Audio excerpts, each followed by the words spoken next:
옆에 분들하고 다시 한번 인사하십시다. 하나님은 당신을 사랑하십니다. 다시 한번, 하나님은 당신을 향한 놀라운 계획을 갖고 계십니다. 믿습니까? 하나님이 여러분을 사랑하시는 것도 믿어지고요, 하나님이 또 여러분을 향한 놀라운 계획을 준비하고 계시는 것도 믿어질 수 있기를 바랍니다. 오늘은 말씀이 너무 귀해가지고 제가 우리 자녀들한테 다 어른 예배에 참여하라고 그랬어요. 통역기가 필요하신 분들은 이렇게 통역기를 하셔서 오늘 말씀을 잘 기억했으면 좋겠고요. 특별히 우리 청년들, 그리고 우리 유스 학생들이 하나님의 말씀을 잘 헤아려서 내가 어떤 존재인지, 내가 인생을 어떻게 살아야 되는지, 인생의 분명한 방향들을 발견하는 귀한 은혜의 시간이 될 수 있기를 간절히 바랍니다. 오늘 여러분들도 은혜를 받으셔야 되지만, 여러분들이 은혜를 받으시면서 우리 자녀들이 저 은혜를 받아야 되는, 오늘 이 말씀을 꼭 마음에 새겨서 이 은혜의 시간들을 놓치지 않도록 기도하시는 마음으로 이 하나님의 말씀을 들을 수 있기를 간절히 바랍니다. 오늘 본문은 모세가 시내산에 올라와서 하나님의 말씀을 받는 장면이 기록되어 있습니다. 하나님의 말씀을 받는 것뿐으로 끝나는 것이 아니라 하나님께서 모세를 통해서 이스라엘 백성들과 하나님이 언약식을 하시겠다, 결혼식을 하시겠다는 장면이 오늘 표현되어 주고 있다는 것을 우리가 지난주에 말씀을 나눴습니다. 그래서 그 언약을 가리켜 흔히 우리는 시내산 언약이라고 합니다. 시내산에서 하나님과 놀라운 말씀으로 계약을 맺었기 때문에 시내산 언약이라고 합니다. 오늘 시내산 언약을 통해서 오늘 하나님께서 이스라엘 백성들에게 정말 주시고 싶으신, 하나님께서 당신의 사랑하는 자녀들을 건져내시고 그 사랑하는 자녀들이 어떤 존재여야 되는지, 그리고 어떻게 살아야 되는지에 대한 분명한 길을 제시해 주고 있다는 거예요. 우리가 인생을 살아가면서 가장 많은 질문이 무엇입니까? 나는 누구인가?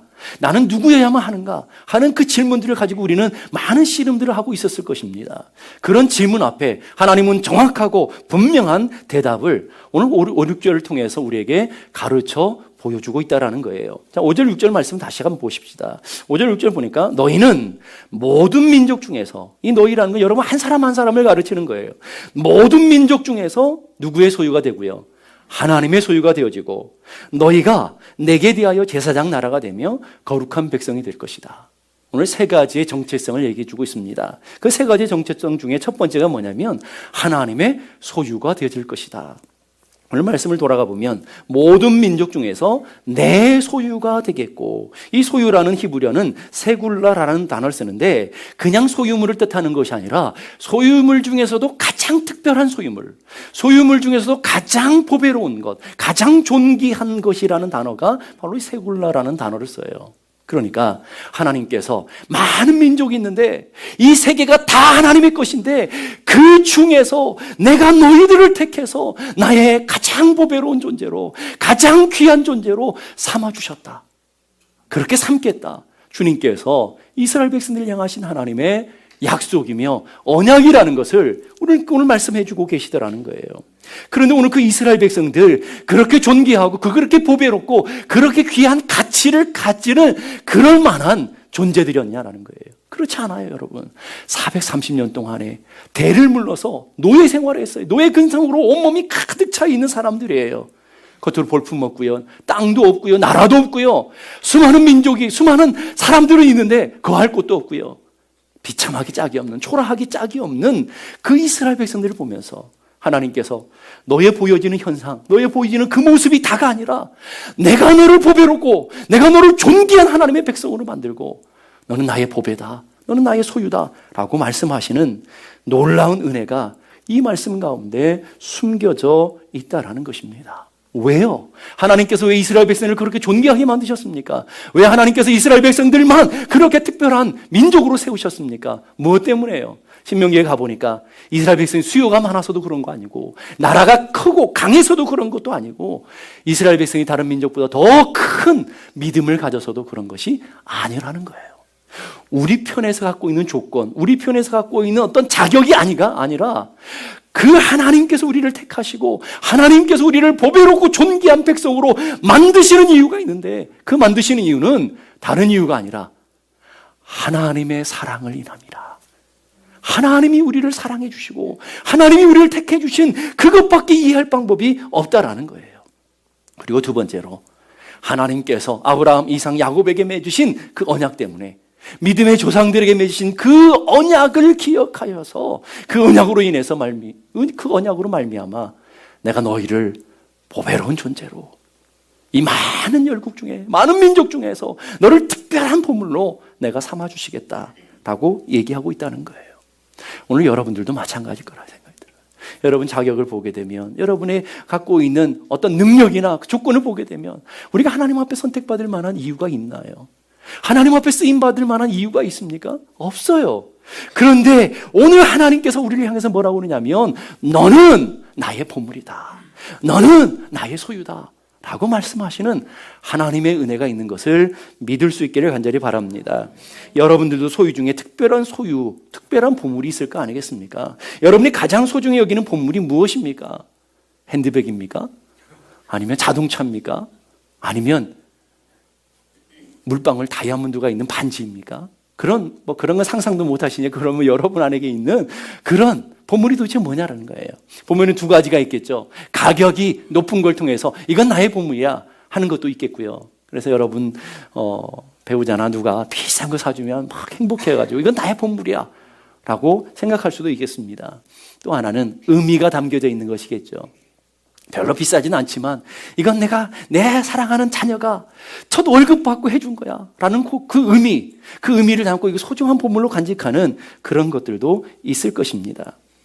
그런데 하나님은 여러분 한 사람 한 사람들을 소중한 의미를 담고 여러분 한 사람 한 사람이 너는 나의 보배야, 너는 나의 소중한 하나님의 백성이야 라고 말씀하고 계시다라는 거예요.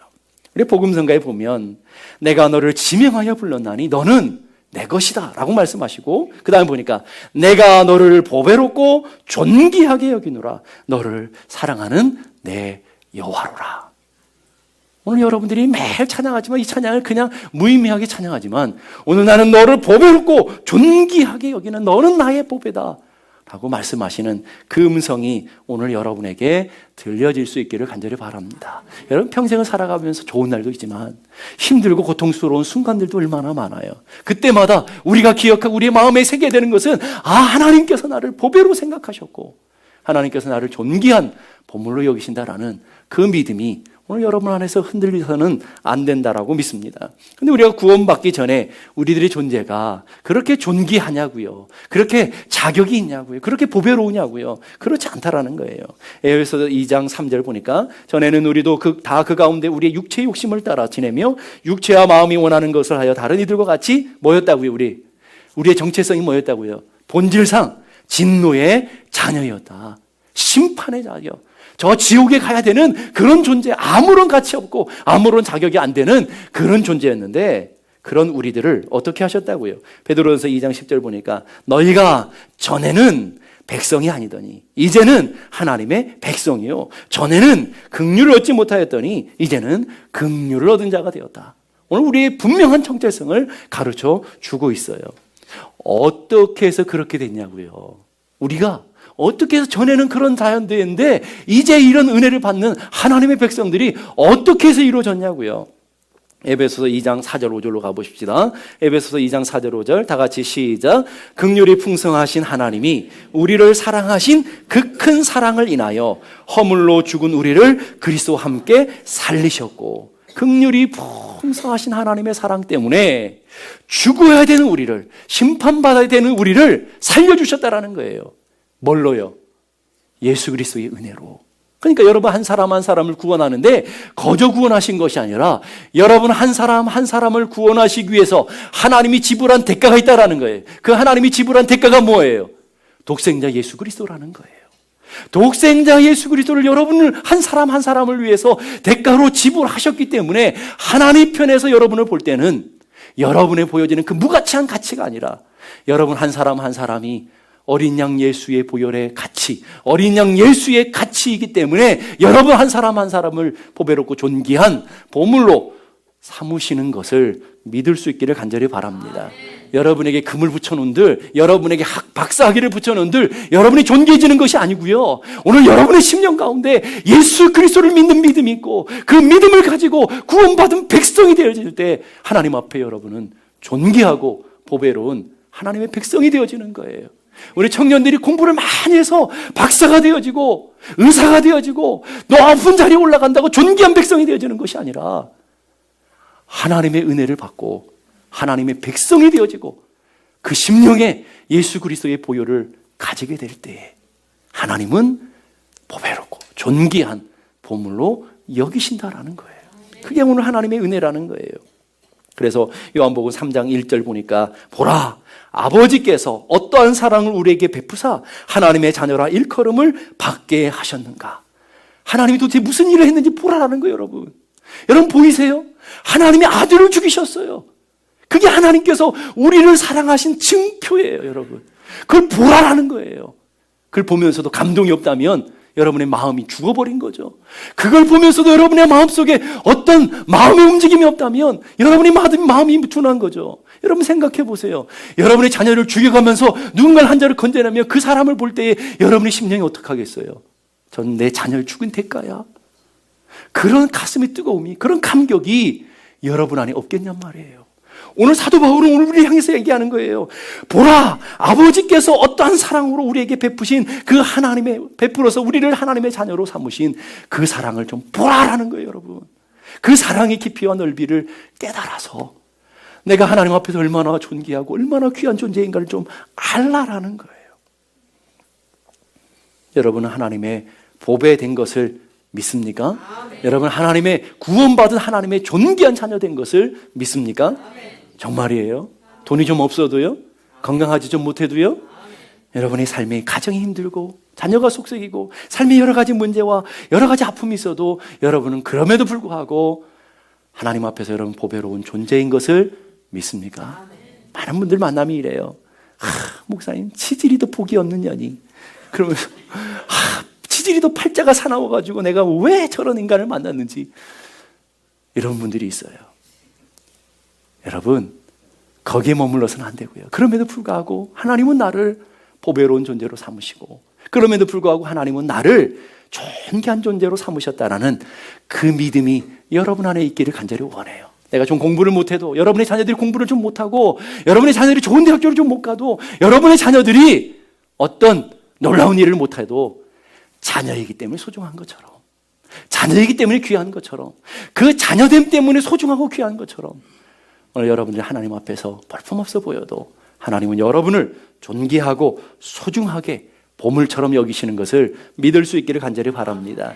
그래서 여러분 안에 그 패배의식이 좀 없었으면 좋겠어요. 여러분의 환경과 여러분의 여건을 바라보면서 좀 좌절의식이 좀 없었으면 좋겠어요. 성경은 이것을 메뚜기 의식이라고 그래요.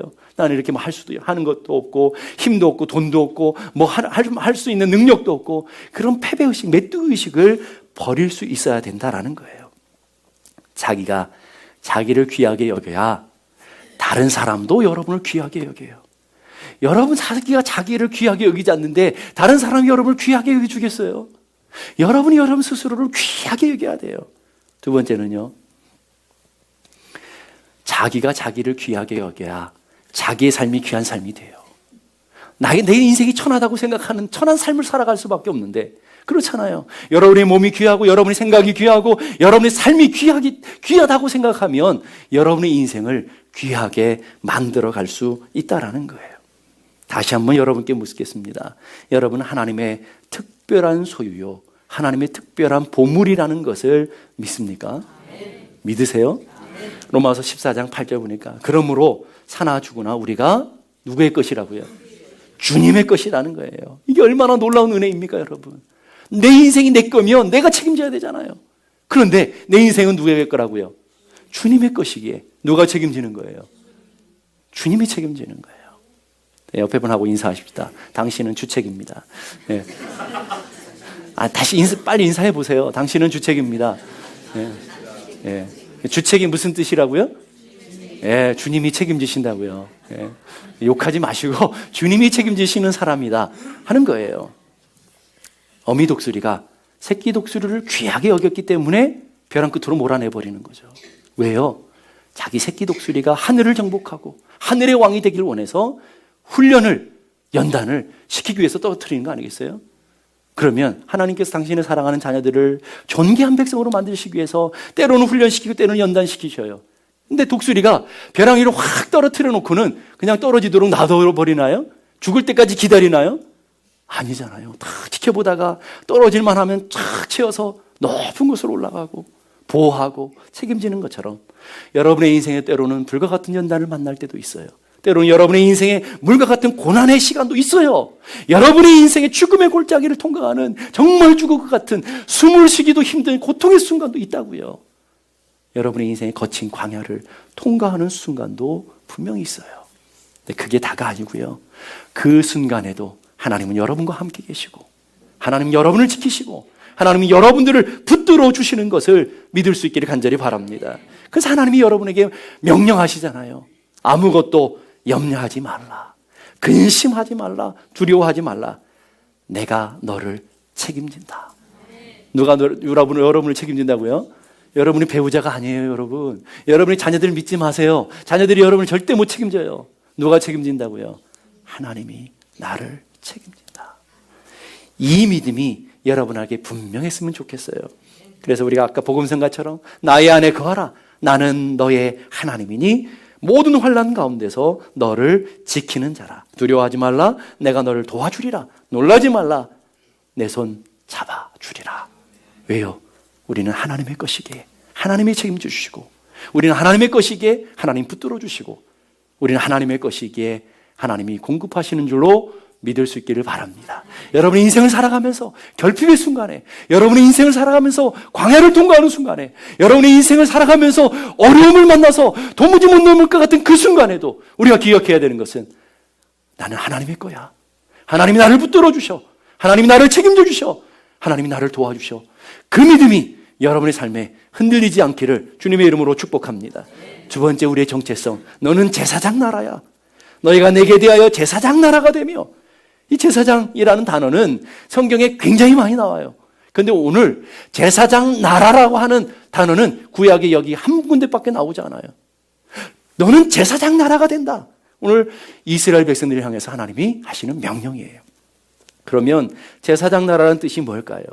많은 민족, 많은 열방을 구원하시기 위해서 특별히 선택해서 하나님의 도구로, 하나님의 쓰시는 대표로 부름받은 사람들, 통로로 부름받은 사람들이 바로 제사장 나라라는 거예요. 하나님의 위대하심, 하나님의 전능하심, 하나님의 크고 광대하심, 그 구원의 크고 놀라우신 은혜를 누군가가 선포하고 누군가가 자랑하고 누군가가 증거해야 되는데 내가 너를 그런 존재로 선택했어. 하나님의 크고 광대하심을 찬양하는 존재로, 하나님의 위대하신 구원의 능력들을 선포하는 존재로 내가 너를 특별하게 세웠어. 그게 제사장 나라라는 거예요. 여러분들은 하나님 앞에서 그렇게 선택받은 것을 믿으십니까? 하나님께서 여러분을 특별히 구원하시고 선택하신 것을 믿으십니까? 무엇하려고요? 베드로전서 2장 9절의 말씀 다 같이 한번 보십시다. 시작. 너희는 택하신 족속이요 왕같은 제사장들이요 거룩한 나라요 그의 소유가 된 백성이니 이는 너희를 어두운 데서 불러내어 그의 기이한 빛에 들어가게 하신 이의 아름다운 덕을 선포하게 하려 하심이라. 하나님이 여러분을 왕같은 제사장으로 택하신 족속으로 하나님의 나라의 소유로 만드셨어요. 뭐 하라고요? 하나님의 위대하심을 여러분을 통해 증거하라고, 하나님의 크고 광대하심을 여러분을 통해서 드러내 보이라고. 여러분 그런 삶을 살고 있습니까? 지난 한 주 동안도 여러분의 얼굴을 통해서, 여러분의 말을 통해서, 여러분의 삶을 통해서 하나님의 위대하심을, 하나님의 광대하심을, 하나님의 크고 측량할 수 없는 사랑을 증거하며 살아오셨느냐는 거예요. 제사장은 하나님과 사람들 사이를 연결하는 중재였는, 다리 놓는 사람들이라는 거예요. 하나님은 영적이 크고 광대하시지만 영적인 분이시기에 육인 우리들이 하나님을 만날 수 없기에 중재, 여러분 먼저 하나님의 은혜를 맛보고 먼저 성령에 충만한 여러분들을 통해서 하나님을 알지 못하는 사람들에게 하나님을 보여주시기를 원하시는 거예요. 그래서 너희는 세상의 빛이라. 마태복음 5장 19절 보니까 이같이 너희 빛을, 누가 옆에 빛이라고요? 누구에게요? 저를 보지 마시고 말씀 보세요. 예? 누구에게? 안 넘어갔네요.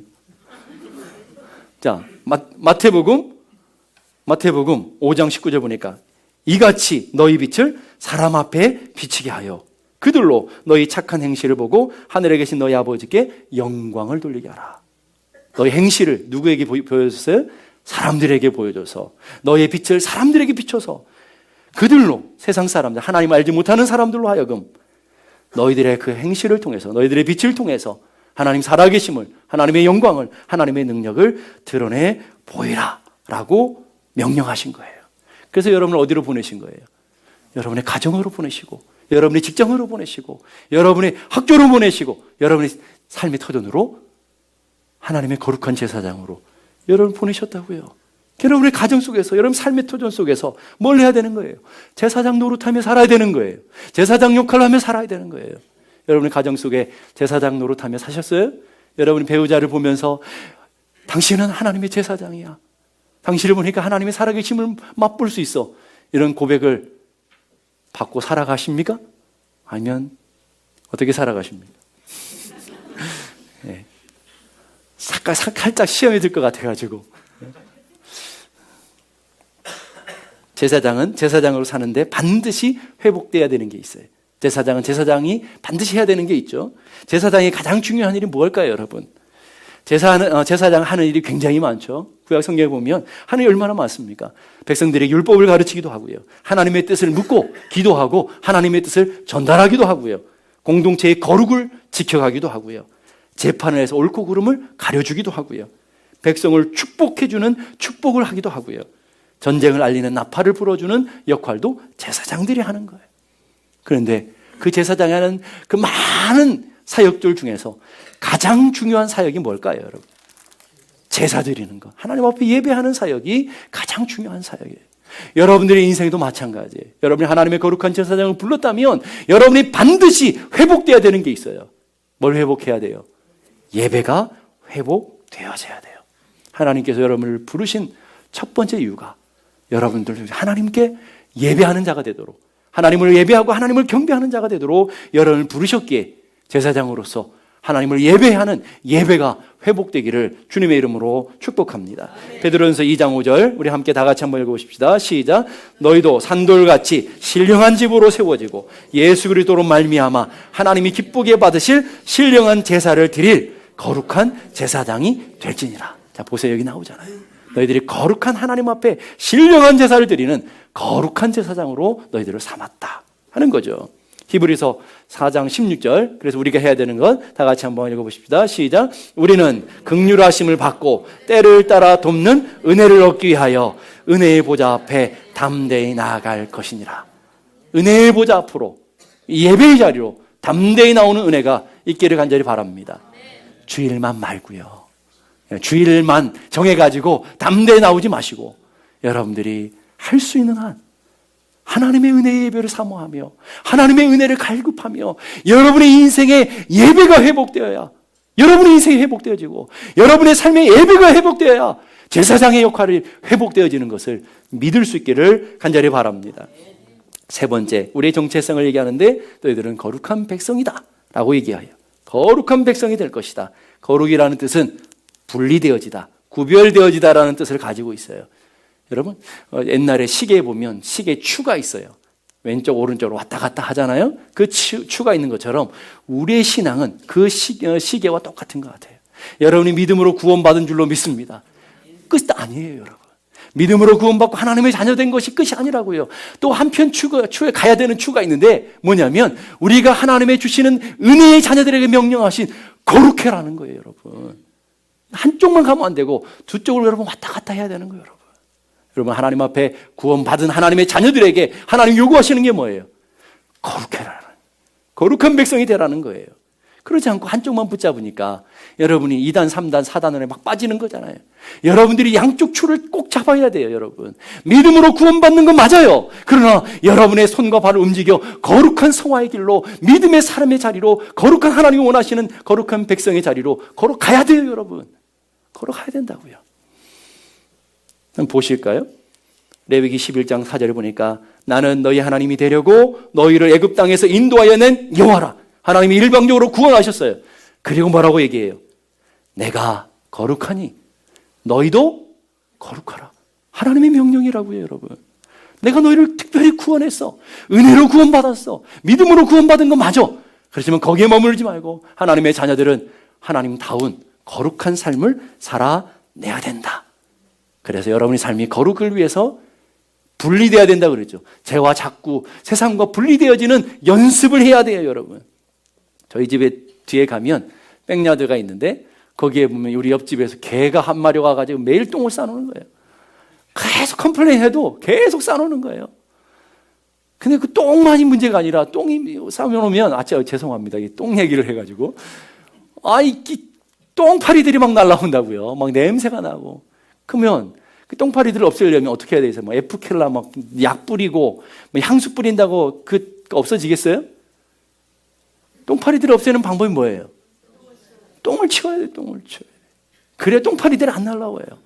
오늘 여러분 인생도 마찬가지예요. 왜 자꾸 똥파리들이 긁잖아요, 여러분? 여러분의 인생에 똥파리 같은 인간들이 막 붙지 않습니까? 네? 술 좋아하면요, 술 좋아하는 사람이 막 불러붙어요. 노름 좋아하면 노름 좋아하는 사람들이 붙는 거예요, 여러분. 치워야 돼요. 뭐를요? 죄의 뿌리들을, 똥을 치워야 되는 거예요, 여러분. 그래야 거룩한 삶을 살아낼 수 있다라는 거예요. 오늘 하나님께서 애굽에 종되었던 사람을 건져내시고 하나님께서 그 종되었던 사람들에게 요구하시는 거예요. 너희들은 하나님의 백성답게 나 거룩한 하나님이니 거룩한 백성처럼 살아라. 명령하시는 거예요. 그래서 하나님께서 그 백성들을 거룩한 훈련을 시키기 위해서 광야로 몰아내신 거예요. 그리고 홍해를 통해서 애굽을 바라보지 못하도록 아예 담을 확 쌓아버렸어요. 그래서 불구하고 이스라엘 백성들은 계속 광야에서 어디를 바라봐요? 애굽을 동경하고 애굽을 사랑하며 애굽을 향해서 나아가잖아요. 여러분 안 그래요?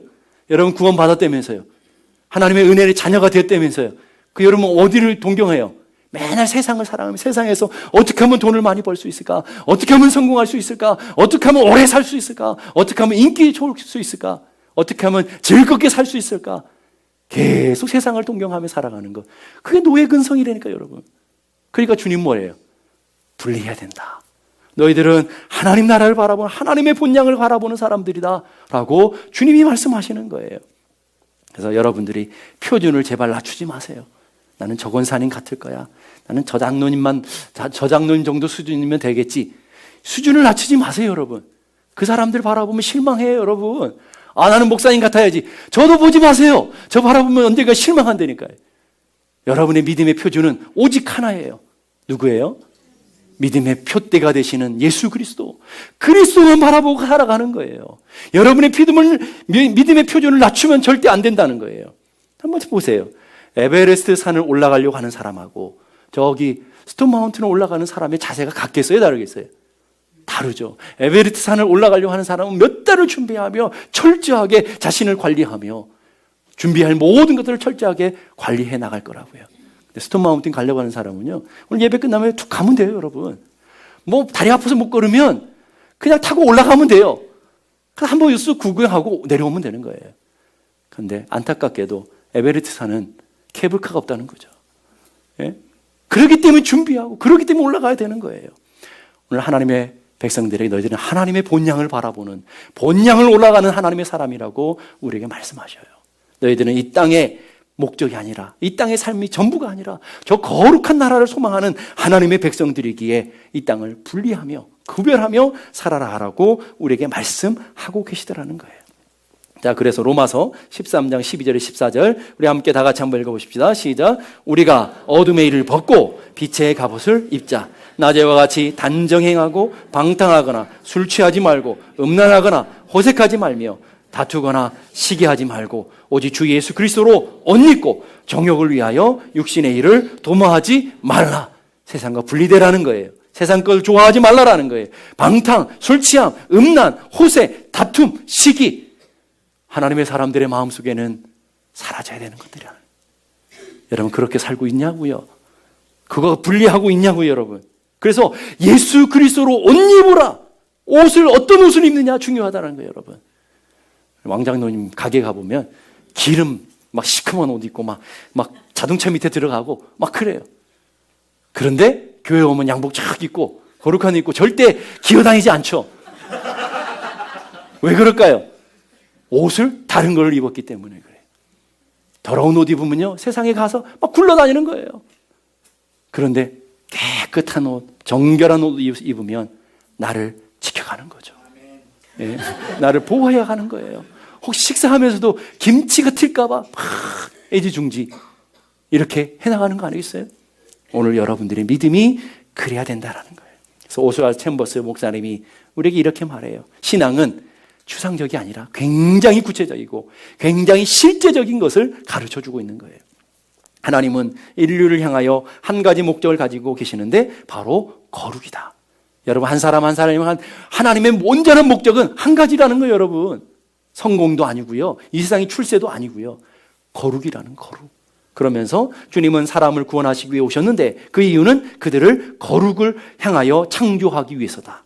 그리고 거룩은 당신의 발걸음을 더럽히지 않는 것이 거룩이고, 당신의 혀로 더러움을 말하지 않는 것이 거룩이고, 당신의 머리로 더러운 생각을 하지 않는 것이 거룩이다. 거룩을 아주 구체적으로 얘기하죠. 믿음은 이렇게 구체적인 거라고요. 여러분의 입으로 더러운 말을 하지 않는 것이 거룩이에요. 여러분의 머리로 더러움을 생각하지 않는 것이 거룩이에요. 여러분의 마음에 더러움 품고 살지 않는 것이 거룩이라고요. 여러분의 손과 발이 더러운 곳에 가지 않는 것이 거룩이라고요. 구별됨이라는 거예요, 여러분. 이게 거룩이에요. 그러면서 우리의 목표는 행복이나 건강이 아니라 거룩이 되어야 한다. 그래서 신앙은 바다 가운데서 배와 같은 것 같아요. 바다와 배. 배는 반드시 바다가 있어야 돼요. 그렇죠? 바다가 없으면 배가 있지만 아무 의미가 없잖아요. 배는 바다를 가야 된다고요. 그런데 거꾸로 그 바다가 배로 들어오면 어떻게 돼요? 잘 모르시겠어요? 바다가 배로 들어와요. 죽는 거죠, 뭐. 여러분, 성도들도 마찬가지예요. 성도들은 세상과 나눠질 수가 없어요, 여러분. 성도들은 세상 가운데 살아갈 수밖에 없어요. 근데 세상이 여러분으로 들어와 버리면 죽는 거라고요, 여러분. 그래서 들어오지 않기 위해서 배에다 기름을 바르잖아요. 페인트 칠하고 물이 들어오지 않도록 기름을 바르잖아요. 그럼 여러분도 기름을 발라야 돼요. 어떤 기름을? 참기름 바른다고 되는 게 아니에요, 여러분. 예? 여러분의 속에 참기름 발라서 나를 지켜야지 이래야 되는 게 아니라고요. 성령의 기름을 발라서, 은혜의 기름을 바르고 믿음의 기름을 발라서 세상이 여러분을 침범하지 못하도록, 여러분이 세상 가운데 살지만 분리된 삶, 구별된 삶, 하나님의 백성다운 삶을 살아갈 때에 여러분의 믿음을 지키고 여러분의 생명을 지키고 여러분이 은혜를 지켜갈 수 있는 줄로 믿을 수 있기를 바랍니다. 우리는 죄 많은 세상을 살아가지만 죄와 함께 살아갈 수 없어요. 죄와 분리된 삶을 살고, 그러기 위해서 여러분의 심령에 예수 그리스도의 보혈과 성령으로 충만해져야 되는 줄로 믿습니다. 성경이 이렇게 말해. 무릇 지킬 만한 것 중에서 뭘 지키라고요? 마음을 먼저 지켜야 된다. 왜요? 생명의 근원이 거기서 있기 때문에. 근데 여러분은 마음을 막 함부로 들잖아요. 마음은 괜찮다고 생각하잖아요. 마음대로 미워하잖아요. 마음대로 시기하잖아요. 마음대로 세상을 사랑하잖아요. 그러면 여러분 안에 죽음이 온다니까요. 여러분의 마음을 지켜가야 돼요. 마음을 지키라고 얘기해요. 풋볼 친 것 때문에 울지 마시고, 예? 그것 때문에 탄식하지 마. 여러분의 생명이 하나님 앞에서 무너져 가고 있는 것을 보면서 탄식하고 절망하고 울고, 그런 하나님의 사람들이 돼야 될 줄로 믿습니다. 인디언 우화에 보면 검은 독수리에 관한 이야기가 있어요. 어미를 잃은 검은 독수리 한 마리가 갈 곳이 없었어요. 그래서 닭장 속에 두었어요. 닭과 어울리면서 세상 것을 먹고 벌레를 잡아먹고 자기가 닭인 줄 알고 있는 거예요. 어느 날 검은 독수리가 쫙 멋있게 나타났어요. 그랬더니 옆에 있는 닭이, 너는 꿈도 꾸지 마. 넌 저런 멋진 새가 절대로 될 수 없어. 그래서 검은 독수리는 그렇게 살다가 죽었대요. 여러분, 너무 일부 예배 끝나니까 목사님 그건 너무 허무하잖아요. 여러분, 그런 인생을 살면 허무해지는 거예요. 검은 독수리인데도 불구하고 닭인 줄 알고, 여러분 하나님의 백성임에도 불구하고 세상에 속한 사람들인 줄 알고 그렇게 살다가 허무한 인생이 될 수 있다는 거예요. 반대 이야기가 있어요. 이솝 이야기 보게 되면 미운 오리 새끼 이야기가 있죠. 오리 새끼 한 마리가 태어났죠. 오리들과 어울렸어요. 그런데 매일 조롱받고 매일 사람들에게 이제 오리들의 구박을 받고 있어요. 따돌림 당해요. 너는 왜 이렇게 크냐? 왜 깃털이 잘못되어 있느냐? 왜 덩치가 이렇게 크냐? 그런데 어느 날 거기 호수에 아주 멋있는 백조가 날아와서 몸짓하며 헤엄치는 것을 보았어요. 근데 그 미운 오리 새끼도 너무 큰 모습을 보면서 아름다운 거예요. 나도 저런 백조가 되었으면 얼마나 좋을까? 그 백조가 날아가는 모습을 보면서 감동을 받게 되었어요. 그리고 자기도 날갯짓을 쫙 했는데 오리가 하늘을 날랐네요. 근데 그 오리를 보면서 오리들이 얘기하는 거예요. 야, 세상에서 가장 아름다운 백조가 저기 날아간다. 자, 오늘 이 두 가지 얘기를 하는 이유가 뭘까요? 미운 새끼 오리지만, 미운 오리 새끼이지만 자신의 존재를 발견하고 백조가 되어지는 것처럼 그런 삶을 살아가는 성도도 있고요. 거꾸로 자기가 검은 독수림에도 불구하고 자기가 닭인 줄 알고 닭같이 살다가 닭같이 죽어가는 그런 인생도 있다라는 거예요. 성도들도 마찬가지예요. 여러분 어느 쪽입니까? 닭 같은 인생입니까? 독수리 같은 인생입니까? 예? 독수리 같은, 백조 같은 여러분의 존재를 깨닫고 나아가는 믿음의 사람들이 돼야 될 줄로 믿습니다. 그래서 하나님 그런 말씀하시는 거예요. 너는 세상과 같이 닭과 같은 존재가 아니다. 너희들은 오리 같은 존재가 아니라 너는 하나님의 거룩한 백성이고 너는 하나님의 존귀한 보물이라는 것을 기억하라. 그런 삶을 살아내라는 거예요. C.S. 루이스라는 유명한 문학가가 순전한 기독교회라는 책에서 이런 얘기를 해요. 당신이 진짜 자아, 새로운 자아는 그것을 찾고 있는 한 오지 않는다. 내가 누군가, 내가 어떤 존재인가 찾는다고 되어지지 않는다는 거예요. 그것은 오직 하나님을 찾고 있을 때 오게 될 것이다. 하나님을 만나게 될 때 내가 누군지를 알게 된다는 거예요. 다시 오늘 말씀으로 돌아가 보십시다. 5절, 6절 보니까 너희는 모든 민족 중에 내 소유가 되겠고 너희가 내게 대하여 제사장 나라가 되며 거룩한 백성이 되리라. 과거형이 아니에요. 다 미래형으로 쓰고 있어요. 지금은 초라해 보이고 지금 볼품없어 보이고 너희가 모든 열방 중에 가장 작고 가장 볼품없는 민족이지만 그러나 내가 너를 제사장 같은 나라로 만들어줄게. 너를 왕 같은 족속으로 만들어줄게. 너는 하나님의 보배 같은 존재가 되어줄 거야. 다 미래형이라고 여러분. 오늘 여러분의 인생도 마찬가지일 거예요. 내 인생을 보면 초라하기 짝이 없고 내 인생은 왜 이렇게 복이 없나? 내 인생은 왜 이렇게 초라한가? 내 인생은 왜 이렇게 고통이 많은가? 그렇게 얘기해도 하나님께서 여러분에게 말씀하시는 거예요. 내가 너를 보배롭고 존귀한 백성 만들어줄게. 너를 하나님의 자녀, 하나님의 거룩한 백성이 되어질 거야. 너는 제사장 나라가 될 거야. 두려워하지 마. 여러분의 자녀, 여러분의 배우자, 여러분의 가정, 여러분의 기업을 보면 초라해 보이고 아무 소망이 없어 보여도 하나님이 여러분에게 말씀하시는 거예요. 그것 때문에 두려워하며 그것 때문에 낙심하지 말고 내가 너를 보배로운 존재로, 너의 자녀를 보배로운 존재로, 너의 배우자를 하나님의 거룩한 백성으로 만들어 줄게. 만들어 줄게. 미래형이라니까요. 믿음을 가지고 우리 앞을 향해 나가야 되는 미래의 모습이라는 것을 기억할 수 있길 바라요. 우리 교회도 보면 뭐 권사가 저래, 뭐 장로가 저래, 목사라는 인간이 왜 저래? 초라해 보여도, 뭐 교회가 이래, 초라해 보여도, 부족한 것이 많아도 하나님은 교회를, 성도들을 존귀한 백성으로 하나님의 거룩한 보배로 만들어주겠다. 그 약속을 믿고 우리는 나가는 거예요. 우리는 그런 교회를 소망하며 그런 하나님의 거룩한 백성이 되어질 걸 소망하며 나아가는 성도들인 것을 믿을 수 있기를 바라요. 그런 소망 붙잡고 담대해지는 하나님의 사람들이 되기를 주님의 이름으로 축복합니다.